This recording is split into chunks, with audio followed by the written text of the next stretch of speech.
Welcome, everybody. This is the 25th episode of the Native Paranormal Rangers. My name is Laura Massey from Two Feathers Medicine. We have the usual suspects here of the Paranormal Rangers. That's Michelle Miners, Jonathan Dover, and Stan Milford. And we have a very special guest with us tonight, Gary Mlynarski. So Gary is a veteran Coast Guard and he's into everything paranormal, I think, from chatting to him just now.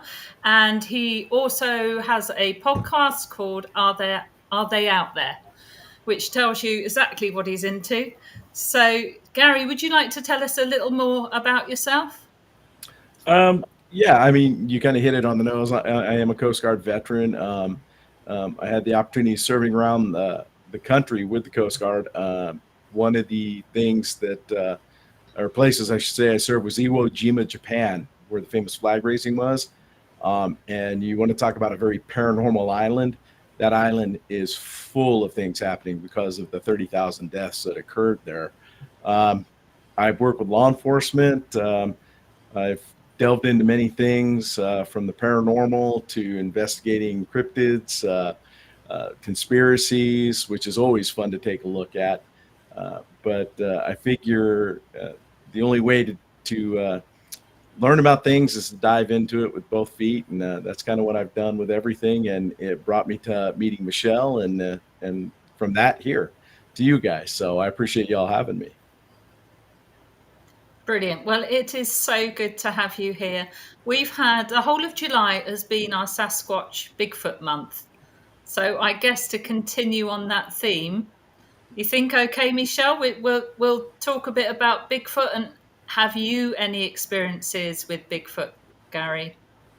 I had an experience. I don't know if I want to call it Bigfoot or not, but it was here in Utah actually, and it was 1982. Right before I went to Iwo, we were camping up at a place called the Kazi Campgrounds up by the Boy Scout camp, and that night we heard a bunch of different noises around our tent, and there was three of us, and we got a little nervous, and we crossed over the bridge and turned on the car lights. And we had all these, we had about 4 or 5 sets of red eyes look at us, and we had guns with us, and we shot, and these red eyes didn't even move. So we left the mountain, and we came back the next morning to find our tent shredded up. There were some unusual footprints around it, and when we talked to, I won't mention the agency here, but they deal with wildlife, and they told us that nothing happened and that we were just pretty much crazy and drunk. And we hadn't even had a drink that night, so it was kind of weird to find those things. Our food was spread out all over the place, but the prints we found didn't match any of the animals that were in the area that live up here in the mountains. What were the prints like? One of them had a hand. I mean, if you were to hold a human hand up, the thumb would have been about where mine is, but the fingers were like longer, like double, and probably in about that size. And it had paws for its back feet and a hand, and it seemed to be leaning down on the left hand. The prints in the sand on there. And a matter of fact, the girl that was with us that night was going to college, and she wrote a story about it. And she got an A for it, and the teacher told her, well, that was a great story. I don't know how you thought that up. And she explained it was real, and the teacher was like, okay, whatever, type thing. Didn't believe her, but loved the story. But yeah, it was very interesting. I mean, I've heard sounds in the mountains while we've been hunting, screeches, but I mean, without recording them at the time, because I wasn't into it at that time, couldn't tell you what it was that was out there. And what sort of height were the eyes? Sorry, what sort of height were the eyes? You saw the red eyes. They ranged between about 4.5 to probably 6 foot, because there's a sign out there that's about 5.5 foot tall, and one set of the eyes was over the sign when you cross the bridge there. On there. How many sets of eyes, Gary, did you estimate? It was between 4 and 5 sets of eyes. Okay. So, we had a lot of people tell us they were raccoons, but I mean, raccoon prints are only, So I know I'm Polish, but we know the size difference between, you know. I had an experience one time when I was working security for another nation before I got into law enforcement. And so I had a team of maybe 4 security officers that were subordinate to me. And one night when we were doing perimeter check on this fairgrounds that we used to secure, um, we had just gone out of the gate, and the security officer that was driving the patrol unit that we were in shined the spotlight. It had like the police unity spotlight, and this field lit up with eyes of hundreds of red eyes. It was an experience. I jumped out and I went running out into that field to see what this was that was causing it, but I was never able to actually see what it was that was causing the red eyes that we seen. And how does Gary's description of the hands and the prints match up to what you two have come across in your time? Well, and Michelle too. Well, I think that in some of these cases, we've had, where you've had people reporting basically a Sasquatch or Bigfoot, and when you get into that investigation, what I found is that investigation will go into one of two directions, and that would be the classic Bigfoot case, or that for us, or for me, witchcraft and the shape shifting type of things.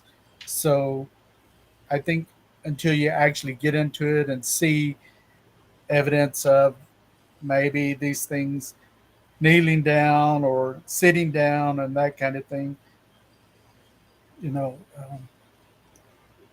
becomes very interesting in what you're seeing as far as evidence. Well, one of the things too that I've been running across when we talk about Bigfoot and UFOs is that you either, when you hear of a Bigfoot reporting or something, there's usually an associated UFO sighting with that. So, the belief is that maybe Bigfoot is being transported, teleported, whatever, by UFOs or something like that. Now, obviously, there's no proof to that out there, but there are a lot of reports that coincide with sightings and UFOs on that as well. Yeah, we saw the same thing happening. We would get they call them flaps, UFO flaps, where there's suddenly a whole bunch of reports of them for some reason, and at the same time, anytime we had a UFO flap, we'd have a corresponding increase in reports of Bigfoot, and vice versa. If there was a lot of reports of Bigfoot, then UFOs were always kind of there on the periphery, involved somehow in that whole thing. Right. And we just took note of it over a lot of years of doing this, and just thought it was very unusual. Right. And if you don't mind, it looks like Mary Anderson asked me a question about Russell J. Gould. I do not know that, nor have I heard of Russell J. Gould on that. So I'm sorry, Mary. Thanks, Gary. I think one of the things we discussed with Andrew about the UFO sightings in line with Bigfoot and so on, I think we were talking about energy lines, ley lines as well, weren't we? The connection with those UFOs, using those at times to re-energize, and also that it coincided with Bigfoot because they could, I think, it was with Andrew, wasn't it? We were discussing this, guys. Michelle's gone again. I think so. But we were talking about the possibility of the sightings lining up with many of the ley lines as well across the world. I mean, that's all a possibility, isn't it? It's all in potential, that. Well, one of the things that me and Stan had started talking about back in 2006 when we were doing all these investigations was the possibility, and understand this is just at this point it's an opinion, but I haven't seen anything that changes my opinion yet. The idea that these Bigfoot and UFOs and even hauntings to some extent are all have something to do with dimensions.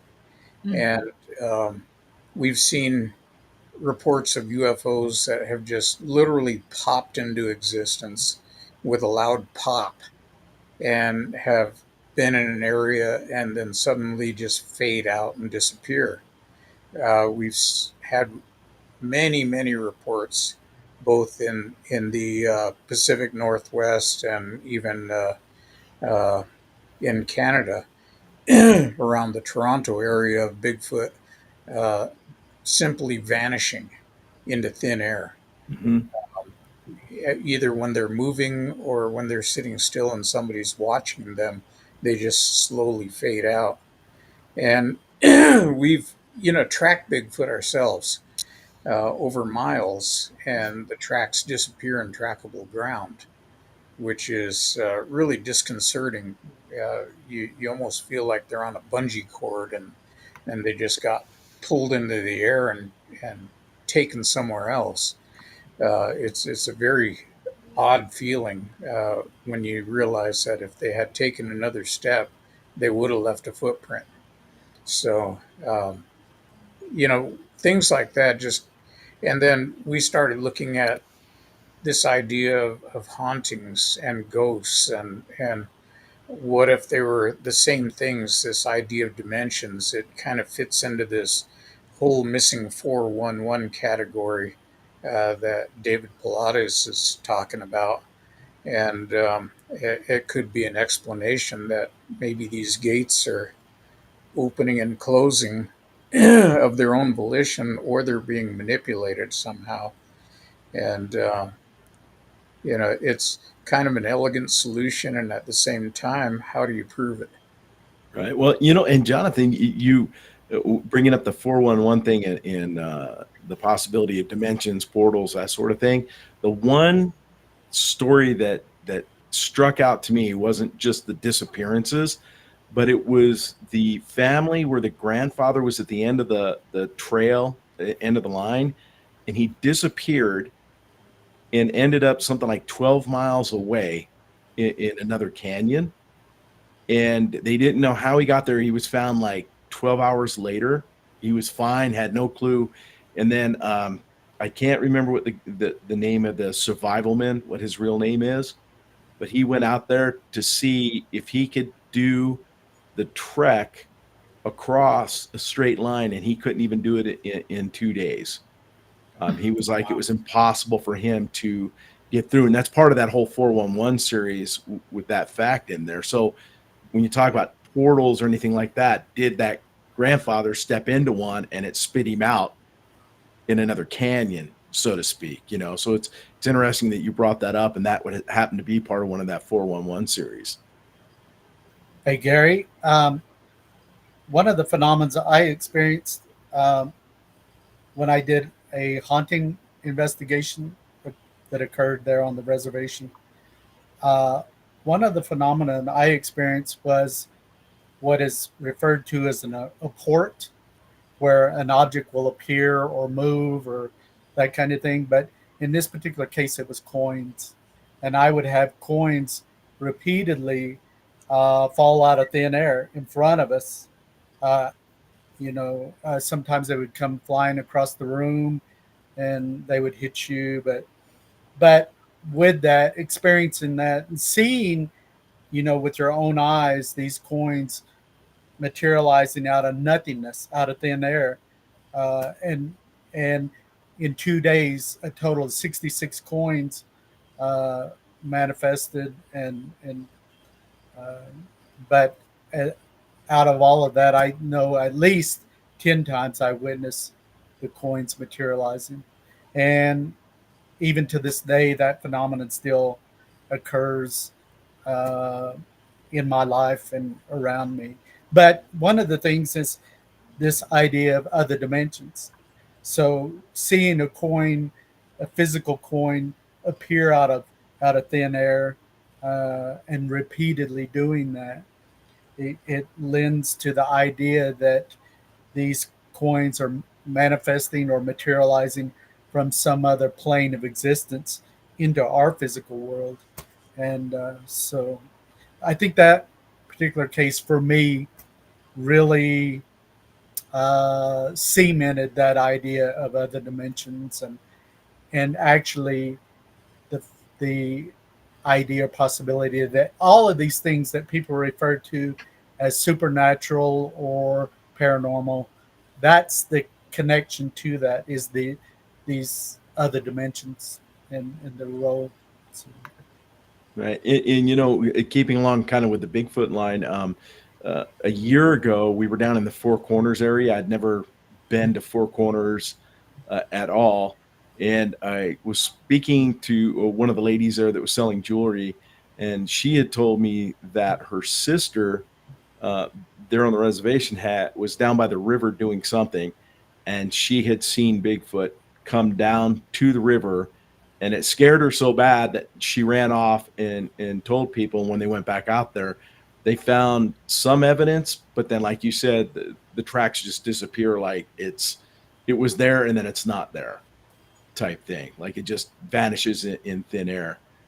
So they never got any pictures or any other proof of what she had seen. But some other people that were standing around said that they've seen things like that out there in the nation, and that they believe that it walks among them. So, it's kind of hard to tell people they're seeing things, when there's so many reports of the same things from people who don't know people. You know what I mean? So there's no coercion of a story, or I made this up and let's wait for the right guy to come along that's gullible or whatever. You know what I mean? So there's got to be something to it. I just wish that we could get some kind of physical evidence to prove that it's actually happening. So to put it out there. Well, what we find today is that modern science, the way it's based and the way they look at uh, things have to be repeatable. You have to, you know, go back and time it and show that it punches a clock and comes across these barriers. And we don't realize. We've often said that there's a spiritual component to all this, and I'm not talking about religion. I'm just talking Right. about what's inside of everybody. And there's this spiritual component that's ignored because it doesn't fit in with science. Yet you have people that have out of body experiences, you have people that have near death experiences, and they can in detail tell you what the EMTs were doing to try to bring you back, and what the doctors were doing, and what the room looked like. And yet we ignore that because science just doesn't have the answers for that kind of stuff. Right. Well, yeah, and one of the big questions is always from the non-believers and stuff are, where are the bones? Where are the bones of Bigfoot? Find me a body, right? My answer to them is where are the bears? Where are the bear bones? Where are the bear skulls? Right? I mean, Utah's filled with bears, you know. And with all my hunting that I've done, both bow, rifle, muzzle loader, so I've trapped, all the seasons. I've only run across live bears. I've never, the only bones I've ever come across is maybe, a carcass of a deer that you can tell was a fresh kill or something like that. But I've never, ever, ever come across like bear or, full bodied elk or anything like that in the wild.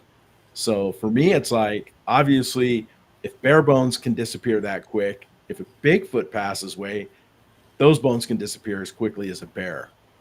So that's kind of my theory on it. I don't know what you guys think. well, Certainly, we're go on, Stan.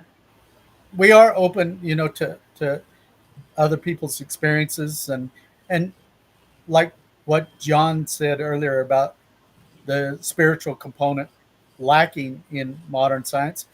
You know, John and I were investigators in law enforcement, and so the techniques and procedures and everything related to that, related to collecting evidence and investigating it, when we got into the paranormal, there was nothing there as far as these type of procedures. We had to step outside that, um, communicating with the entities like the Mutual UFO Network or MUFON and Bigelow Aerospace. Uh, Both of these two groups, you know, were well versed in investigation, and John and I had to go out to meet with them to see how it was that they were approaching these investigations, um, and that led to investigating other subject matter like hauntings and things of that nature. So, Right. you know, there is obviously a big void when it comes to these type of investigations, and sometimes you just kind of have to feel your way in the dark till you find what works. You know, adapting and other Right. protocol and techniques and stuff. So, And you mentioned MUFON and that. My father was Air Force, and when he passed away, they started finding like other CD-214s and such like that. And he had a top secret clearance called a TOMAL. And when I first started looking into it, a TOMAL dealt with UFOs and the Nuclear Proliferation Treaty. So I actually reached out to Stan Friedman, who's passed away now, asking him about a TOMAL. And I also called MUFON. MUFON basically told me, we don't want to talk to you about it. Don't call us. And then Stan Friedman got back to me in an email and said that I was barking up the wrong tree, that he couldn't help me. He wasn't going to look into it or anything like that. And he said it in a very nice way. And then now, if you look up a TOMAL, you can't find anything that deals with UFOs. It's all about the Nuclear Proliferation Treaty. And I got to tell you, my dad did nothing in that field of work. He always told us he was command post. His DD-214 said he was an air traffic controller, which there was no way. And he always wore a black suit, white shirt, and black tie when he traveled and was overseas. The only time he wore an Air Force uniform was here in the States. When he left to go TDY or anything like that, he was discharged from the service. When he got to the next base, he was re-enlisted. That's why he had so many DD-214s, and he always wore a black suit, white shirt, and black tie. wow, it's pretty amazing. Yeah, They interesting. shut you guys out, shut you up really fast. I apologize for the technical difficulty. I'm traveling, and so my internet connection is not reliable. But I wanted to ask you, just listening to what you're saying, is I love the fact that you have an unscripted version of your experiences, and we are the same here. We believe that we need to disclose the things that are within us, our experiences, our ability to tell the audience that these things exist and these experiences exist. So, Gary, do you want to share the show that I was on, your show, about a year ago, and what happened? And it really kind of took you for a surprise. Yeah, so we invited Michelle on to Are They Out There? And I think it was during the first 30 minutes of trying to record the show, I kept getting interference in my headphones. I kept hearing like a signal, like this, like something was either trying to talk in a different thing or like almost like a Morse code type thing. It just kept going on and on and on. And then I started to have all kinds of different problems. And I had to stop the recording. And we had to start all over again because there was just so much interference going on. And nobody else was really hearing it, but I was hearing it in my headphones. And when Michelle would talk, it would get a little louder with this like ticking that was going on and stuff. So yeah, it was it was the only time that I've ever experienced when we were trying to record a podcast that had ever happened when we brought Michelle on. And I found it It's pretty really amazing. interesting. Go ahead, Sam. I was just going to say it's pretty amazing how different types of paranormal phenomenon is capable of manipulating electronics, and Mm-hmm. whether it's cameras or audio, or in some of the investigations I had, you know, we definitely had a manipulation of the equipment going on, and it's pretty surprising. Well, what was really interesting, the rest of us had a tech check in ours, wherever we were, worked perfectly. But Gary was the one that was having the issue, and he kept saying, "This is really strange. This is really strange.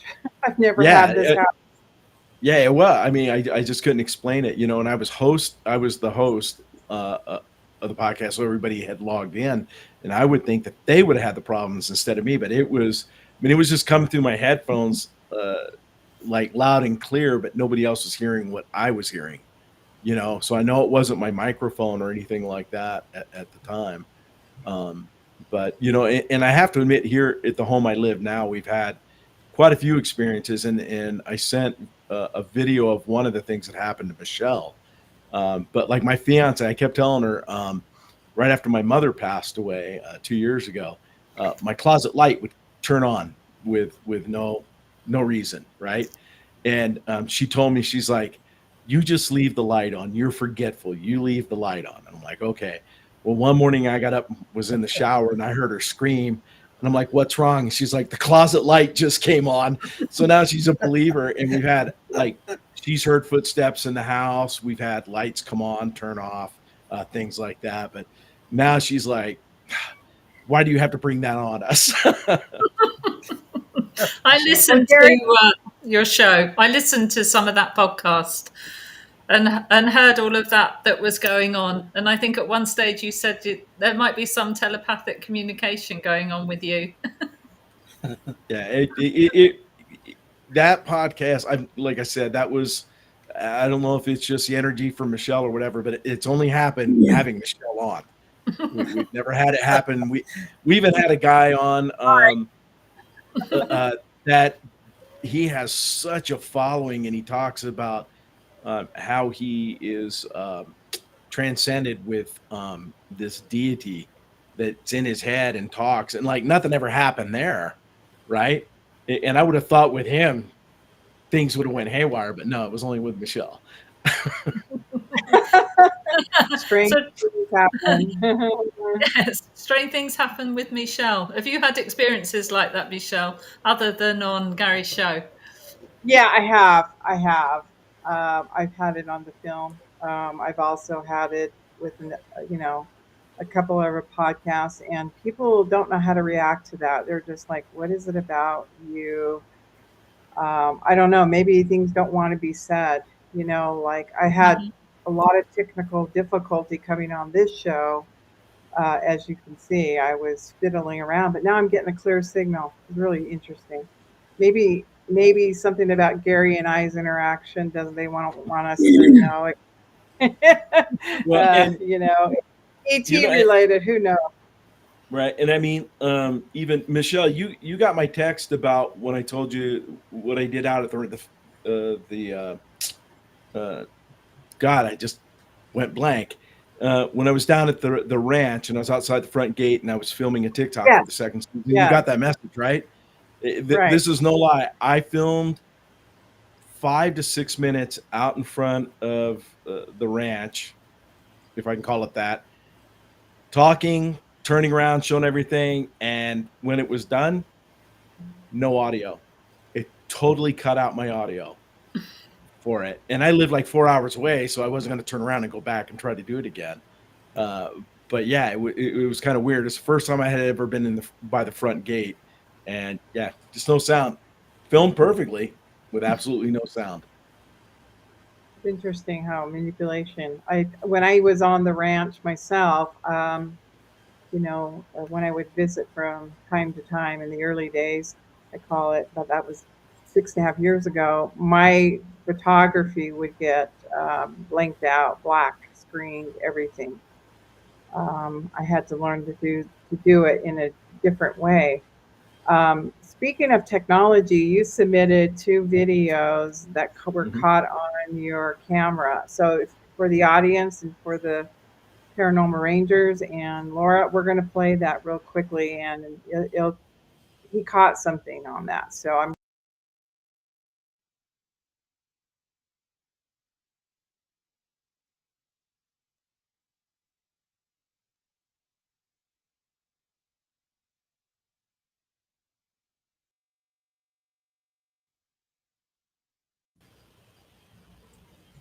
Right. And that,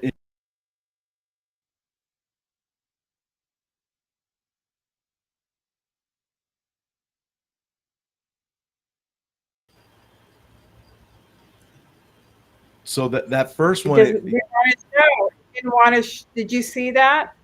it kind of flashed there. I saw a little flash in the corner, but I saw the first one I saw where that one, it slowly moves in, and where it goes into the house is actually my garage. And the second clip is, like I said, a couple minutes later as it comes out of the garage and goes away. Yeah, it didn't show up that way. I saw it when I was Yeah. All I when I had saw viewed it. that I hadn't seen before is a little flash down in the corner. I've never seen that before, but maybe it is you and me, Oh, Michelle. I yeah. don't know. Okay, let me play that again. See what we get.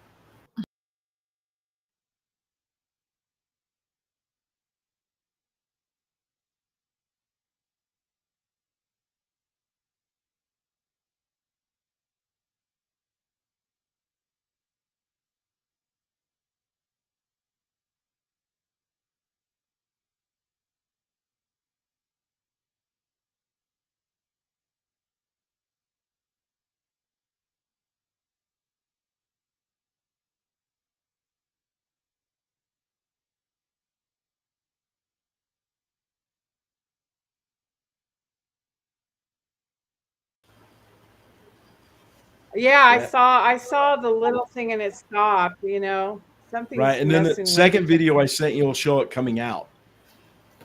The thing I Okay, liked let's with do that is you have the movement of the flag in the background that gives you a reference of movement Mhm. with this orb or object, how slow it's and deliberate it's moving. You know, Right. it's Yeah. obviously not a bug or that kind of thing. Right. And That and you can even see as it passes by one of the edges, you can look straight through it before it goes into the wall. And right. that's what I found interesting. And then that second clip, it does come out, and so it moves from right to left. So if the wind was blowing one way, it wouldn't have come out and went the opposite direction. Opposite. And was I seeing Maybe other orbs there in the beginning?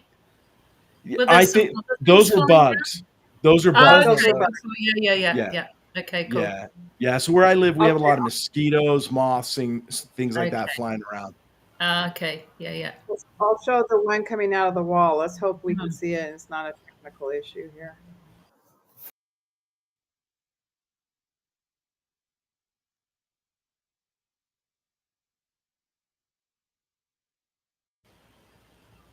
It's Yeah. I don't understand why I that's can not see it. playing. And it's clean. It's Yeah, clear as it's day you. when I sent it to you. Yeah.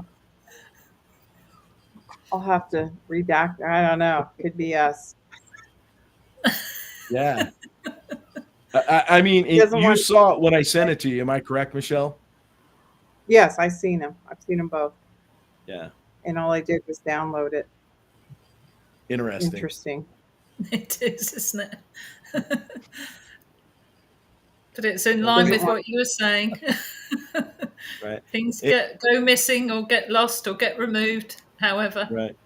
And I know we've kind of gone into that paranormal realm, but I spent a lot of time in the paranormal realm, and one of the things that started making me believe that there's more to what's here is a place called the Capitol Theater in Salt Lake, where I've been there many, many times, but I started catching stuff on tape. And some other things happened to us while we were there. And one of the things is a friend of mine that I met that got me into the Capitol Theater. He caught a voice one night, which was one of our first investigations on tape that we could have not have put on a digital tape recorder, but it was a woman's voice telling us to get out of her house, you know? And it was like, how did that happen? And it was clear as day, but it was kind of slow and wispy, but she was like, get out of my house, like that. And we were like, and the ghost has a name there. They call him George.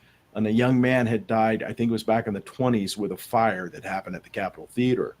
But there is so much that goes on at that theater that's when it started making me more of a believer. Because, like I said at first, I was like, for me, a ghost comes out and scares you, and then I'll believe in it. But until I see one, I don't believe in it. But when we started catching that and things happening, the Capitol Theater kind of got me to turn that 180 into more looking at the unnatural things, still explaining things that could be explained, but the voices and things like that.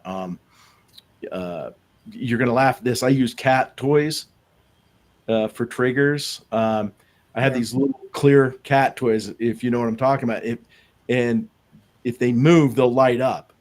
And I was at a friend's house and I put 4 of them across a counter, made sure there was no air movement, no vents, no air conditioning. And I had a spirit box going, and he was trying to see if he could get a friend that had passed away, a very good friend of his, Sid, to answer. And he asked the question, and right in the middle of it, one of the balls just started lighting up. I didn't freak out, but most everybody in the room started freaking out. So those are good investigative tools. I've used them myself. When you're talking about electronic voice phenomenon or recordings, in one of the investigations I did, we had captured a voice of a woman, and she says, "Guess what?" with this Scottish accent. When John and I traveled to Scotland and I played that audio for some of the people over there, they actually knew where that dialect was from. So it's pretty amazing, Right. But how this woman's voice got on to this building on the Navajo Nation, that part I don't know, unless maybe she was serving as a nurse or something like that back in the 50s or sometime like that. It can happen with people with baby monitors. Have you ever seen any of those? So people have their baby monitors in the house, and some people have a camera as well, don't they? And some they haven't been intentionally looking at capturing anything, and they think they've been a bit shocked by some of the sounds they hear and voices and things they've seen actually in the room. Right. Well, we had the Associated Press.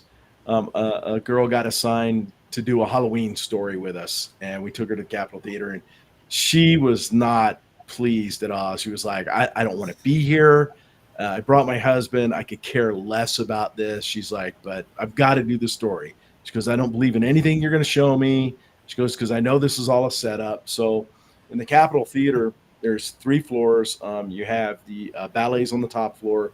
Down below, you have it's set up like a rectangle where the orchestra has their own rooms, the actors and such like that, right? And so there's a Salt Lake County deputy back in those days that would be inside all night long to make sure nobody was breaking in or anything like that. So we went to get in the elevator, and the elevator was going up and down, up and down, up and down. And she goes, real funny, you've got the sheriff's deputy in there that's not stopping at our floor. And he comes walking out of a side door, and he looks at the elevator, and he goes, George is up to his old annex, goes walking by. So all through the night, little things were happening. We had, and this was kind of the funniest thing that happened. When you walk into the Capitol Theater, the women's restrooms are on the left, men's are on the right. Well, the toilets started flushing on the men's room. And she was like, I can't believe you would even do that. So we walked into the men's room. Nobody's in there. We walk out. The women start flushing. We walk in. Nobody's there. Then we come out in the center, and all of a sudden it was like this symphony of toilets flushing back and forth. And then they stopped. And so later that night, after everything had happened, she still thought we set this all up. We're sitting on the stage. I was running the recorder. She ends it. I rewound it a little bit. And in a break, a voice, I can't remember the exact words, but it was like scared lady or something, get out. She heard that and looked at me and says, how did you plant that? I was like, how do you plant that on a digital recorder to know when there's going to be an open space to put that in? And then I think she realized it because she looked at her husband and she's like, we're leaving right now. She turned to me and she goes, you'll get your story. Don't ever call me again. I'm never coming back here. And they hauled out of there. And we got the story a couple weeks. Well, not a couple weeks, but emailed to us. And but yeah, that was she. I think she became a full-on believer that night. With That's that kind of great. stuff. What a great story. I have a video and I have never shown it, but I will at some point. It is a baby monitor with a baby camera, and it is glowing around the baby's bassinet, and then you can hear a man's voice in the background. He's whispering something to the baby. And it's almost unnerving because you think it would have been a woman's voice, coddling her child. No, it was a man's voice. He's talking to the infant. That was really interesting. And Yeah, Mary's just put in the chat that she sees lights are flashing around her and there's no bugs in there. So sometimes, in my experience, sometimes they're orbs, because I've seen orbs as well indoors. What's your take on that, guys? Well, I think anytime, today you have all sorts of audio and video recording equipment, just like the Ring cameras and things like that, security cameras, and people have cell phones. And I think that at times, you have these different phenomena, especially like spiritual activity, spirit activity, that is doing its thing, that it does day in, day out, throughout the week and throughout the month. And it's there. It's just now we have all of these cameras everywhere that is there that can actually capture some of these things when it's doing what it usually does. I mean, you have drone footage and just like what you had mentioned earlier, Gary, about Iwo Jima, and the amount of fatalities that occurred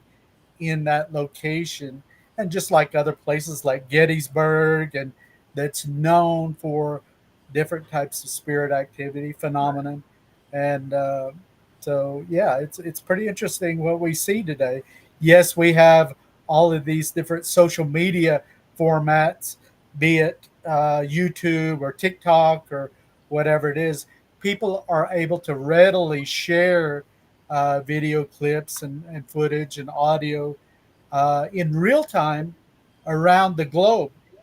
So I think that's one of the key things that's happening in our time while we're here now, is this awakening kind of that's going on, because people are able to share this stuff. And in the past, different governments would try to suppress and control all of that information.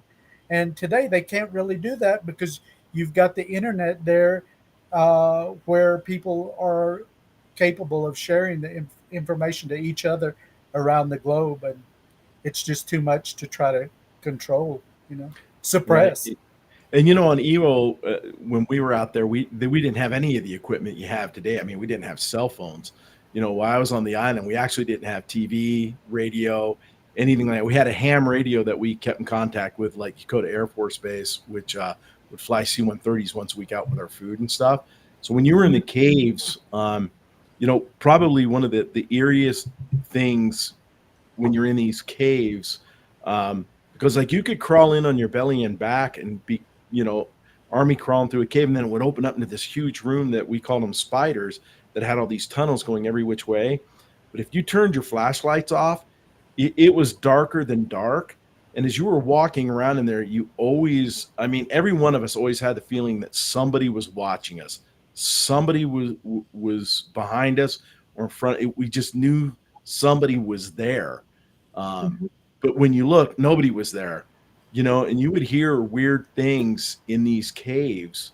And on the island, I mean, there were rats, and they were big rats on the island.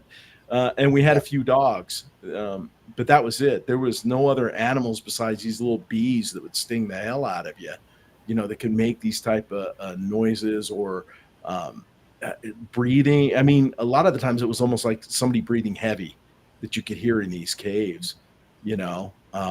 But yeah, it was probably one of the weirdest experiences. And then we had a lot that happened in our around our electronics. It seemed like up by the ET room is where a lot of the stuff would happen on the base.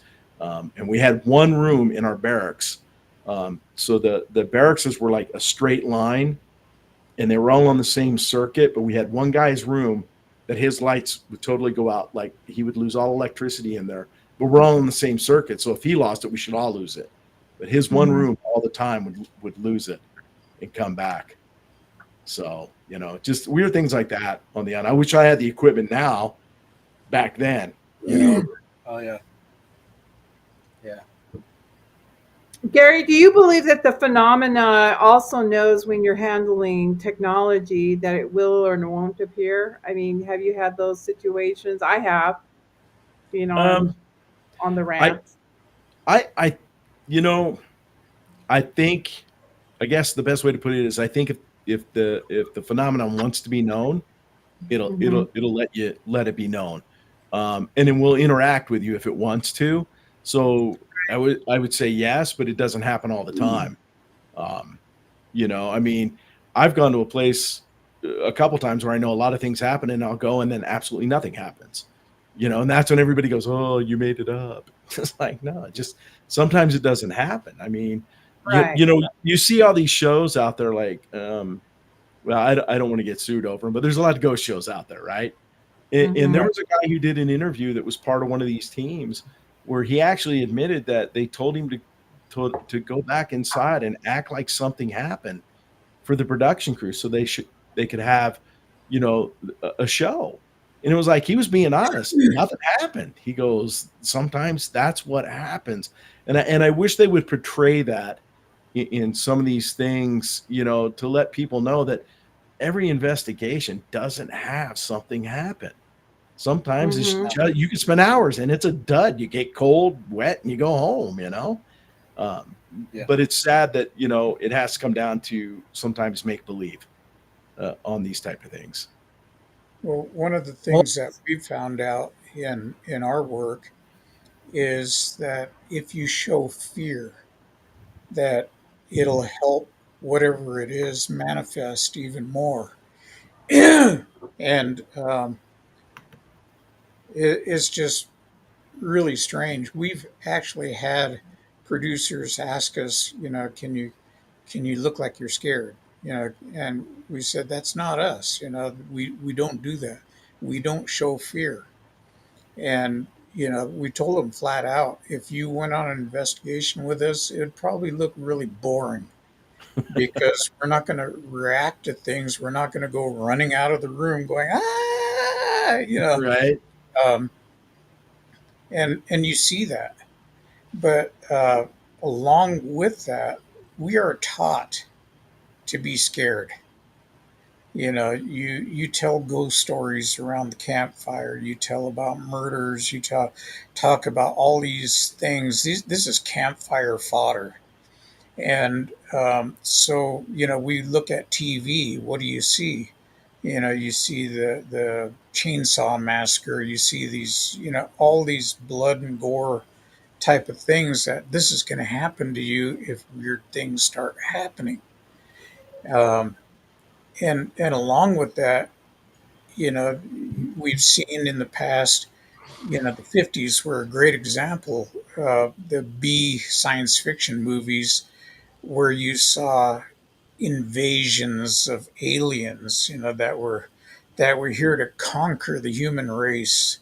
And, so we need to fear them. And it just goes on and on. Even today's news is dedicated to scaring you, to manipulate how you think in terms of politics, so you will vote the way they manipulate you to vote. And, so it hasn't changed much. Uh, but if you're doing actual scientific investigation with a spiritual component, you're not giving away to fear, you're observing and you're recording your observations. And, yeah, it doesn't look like much, but you're gonna be in a position not to let your fear run away with you, and you're gonna be in a position where you're not gonna give it more energy to manifest itself. And I think also One the thing, global narrative, if it's keeping you in that fear mode with all the fear porn they put out, then it's one stops people investigating, but also stops people believing or one of the following. things you hear quite often today is the term disclosure, you know. And for myself, Michelle and John, we're not hanging on that word. We're not sitting around waiting for the government to give us this disclosure that they're supposedly holding over our heads. You know, these different phenomena, we've experienced these things during our investigations and even personal experiences at times, and we know that they exist. We don't need some government agency or entity, giving us the official word that UFOs exist or extraterrestrial or that kind of thing. In our lifetimes, we've had experiences of our own and investigated cases where the evidence shows that there is these phenomena in reality. And one And other you thing, know, one and other thing that probably needs to be mentioned here: okay. we interpret things based on our how we were brought up and what we've learned. And so, if you have a strict religious background in whatever church, you're going to see things like this, and immediately you're going to say, this is demon activity. Mhm, mhm. You know, we don't know, according to scripture, uh, angels were beautiful, Satan was beautiful. The demons that he had, the fallen angels were beautiful angels. And, so you have good angels and bad angels, essentially. And, how do you tell the difference? How do you know which one is which?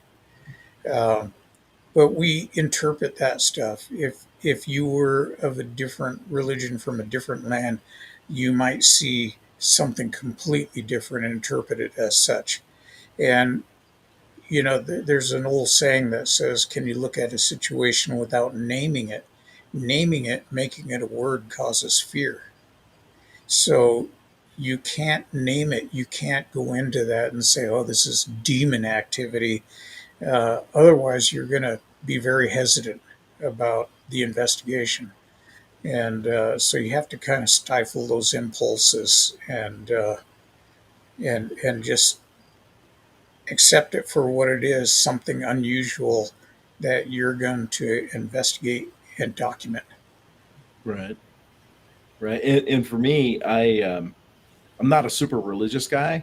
But when you talk religion and you start talking investigations and stuff, um, the word faith is in there, that all religions are based on faith. And here in Utah, we have a predominant faith or religion. And for me, I say all the religions cannot be right and they all can't be wrong. It's what you believe in, and so I always put religion out of it. I like to learn about things. Like I've told Michelle, I would love to learn more about the Native American, the spiritual side of things. You know what I mean? To understand that part, because I mean, the big things are the Catholics, the Mormons, you have Episcopalians, and everybody says their God is the true God. Well, if God is God, God is God for everybody, right? So it's just faith. in that. So if you can keep that out of the investigations, like you said, Jonathan, I mean, I think you get a more pure investigation instead of bringing that any type of religion or anything like that in, where you have the demons, the angels, good, bad, that sort of thing. You know, the most intriguing stories about paranormal visitations, we're talking about ghosts, you know, or voices that come over electronics, such. What about the ones that come in human form?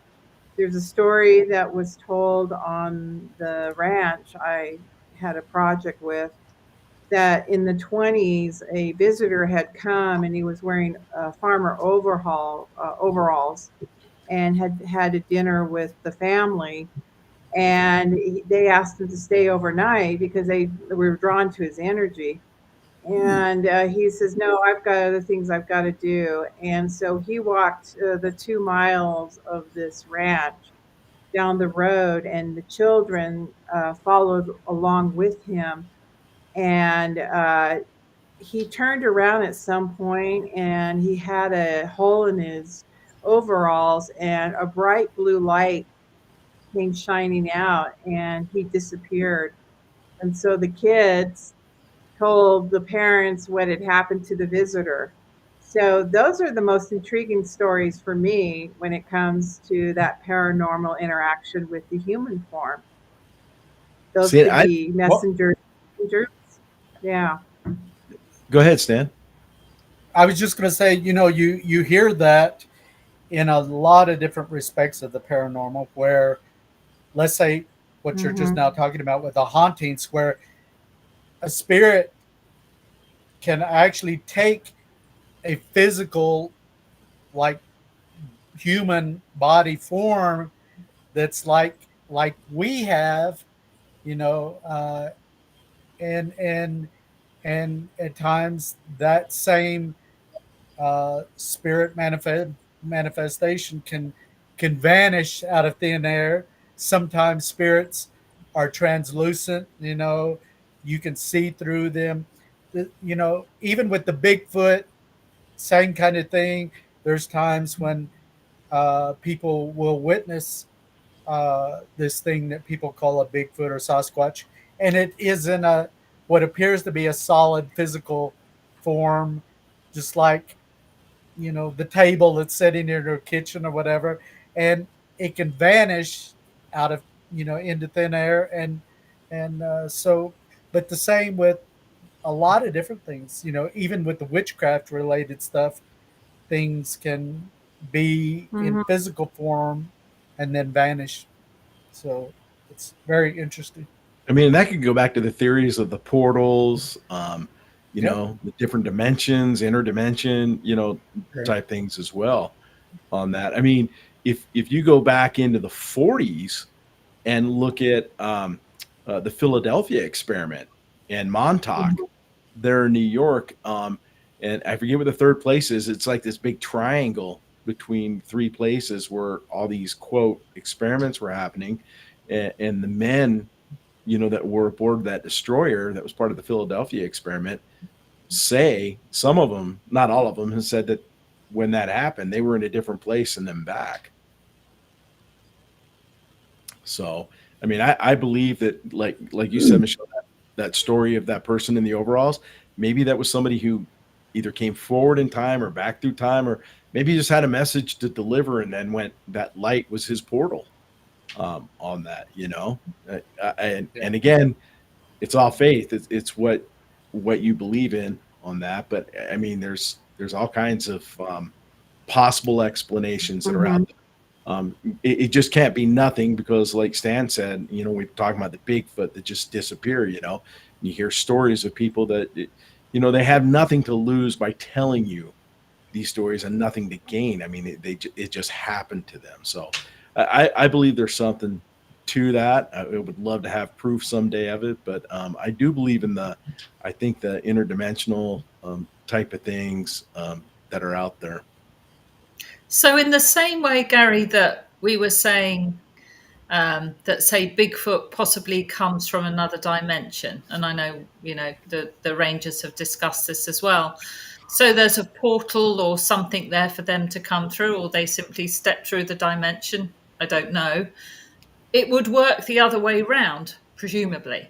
So people could appear in, could come out of our dimension and go somewhere else, because this might account for people who disappear for a while and they think they've been gone a long time. And to them, you hear stories, don't you? To them, it feels like days and days, and they come back and like 1 second has gone.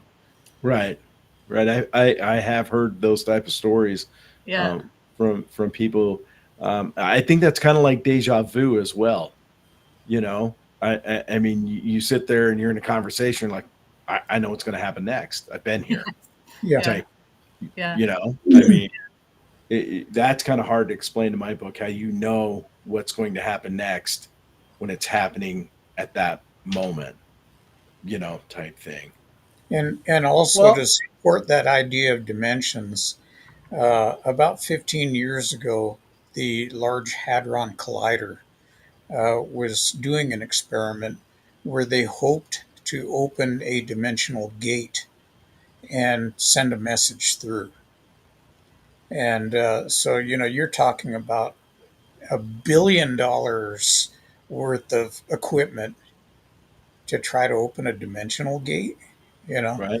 So these are these brainiacs, these scientists with the huge heads, that are coming up with this stuff, and they acknowledge that there could be other dimensions. And time, I don't think time has the same meaning. Time is relative, and you talk to people that do remote viewing, and they'll tell you that they can go forward and backward in time. So, as Doctor Who would put it, it's all this wibbly wobbly, timey wimey stuff. That it's a mystery that nobody's unraveled yet. We think of dimensions as these solid barriers right next to each other, like a line. What if they're like a cloud that's interlaced, um, and you can slip through at any point when the process is just right, Right. and, and come back through. And we're of the opinion that Native Americans in the past were able to manipulate these things and go into different lands or different dimensions and see people and bring back descriptions of them. Right. And, you know, and when you look at the scientific end of this, look at black holes. You know, some think black holes are a path to a different dimension, basically, or a different point in time that you slip through, which would work the same way, I guess, as a dimensional portal or whatever. You know, and until we put a spacecraft that can relate back all that information, you know what I mean? We'll probably never know. But I mean, that's the theory behind a black hole. So why couldn't there be, quote, black holes here around us that become those dimensional portals? I guess is where I'm going with this. Yeah, And if I sound like I'm rambling, tell me to shut up. I just know don't get caught in the event horizon, Right. because time is going to go a lot faster, and you're going to come back. This idea of time dilation, that you come back from space, and 100 years have passed, and to you it's only been several months. Well, and and I'm not going to put anything 100% on a movie, but I think Matthew McConaughey did a movie, something about that with time and space, Yeah, with his daughters and stuff like that. You know what I mean? And I think that's all was based on something like what we're talking about with the portals and the dimensional shifts and stuff like that that can make that possible. Interstellar. Well, Interstellar. it was Yeah. Interstellar, yeah. It was interesting. I did a parent-child NASA camp with my son, and one of the astronauts, young, I'm going to call them a young astronauts because they're younger than me, um, said that they did a geriatric test when one of our former Utah senators went back into space. Do you remember that? to the ISS space station.